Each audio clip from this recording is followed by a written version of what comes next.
told him to whack. He whacked your head. You're going to be out of order because you're going to mess up the TV here. China, we're going to need a makeup artist on staff here. We're getting so popular. Some guys should just get a haircut. We'll have a call to the public. Would anybody like to address the board? First? Okay.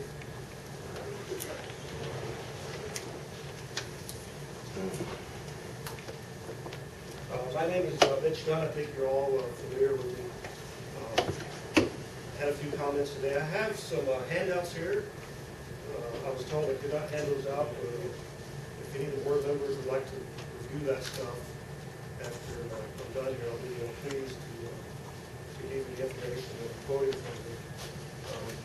Basically, the reason I'm here today is to say I think the airport is at a very critical junction today. I think this could be one of the most important meetings this board members have ever attended.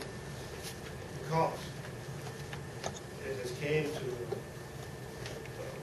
the knowledge of certain people, namely the people that are associated with the Yuma Airport Watchdog website. They have uncovered the fact that the Yuma Airport Authority has maneuvered itself to a position where the sole FBO in the fuel FBO in the field is owned by a convicted felon. Second of all, that's Mr. Freeman we're talking about. Second of all, he's being sued in federal court in San Diego. And he tried to get that dismissed a few days ago on that bill. The lawsuit is still alive and well. By Mr. Paul Scheid, who is a two-time convicted felon for fraud. Same thing that Mr. Freeman was convicted of. And what potentially could happen here is if Mr. Scheid wins his lawsuit against Mr. Freeman, Yuma County Airport Authority will now be contracted with two convicted federal felons for fraud. And all of this came out due to the efforts of people on the Yuma Airport Watchdog website.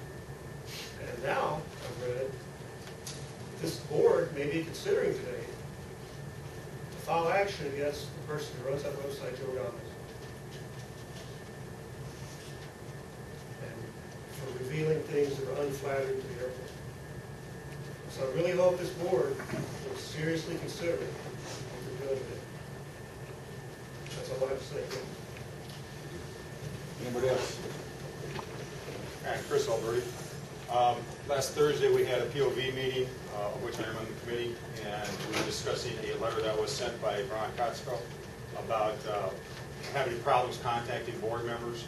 I had suggested at that meeting that the board members, since this is a public entity, be able to contact it much easier and maybe put their emails up on the board website so that when we get to contact us, we can get a hold of you guys.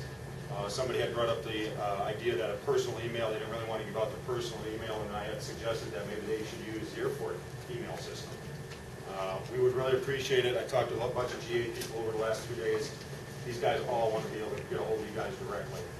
They're not really interested in going through the staff here. They really want to contact each of you directly.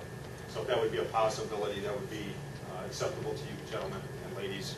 We would really appreciate that. Also today, I believe, is the election for the board.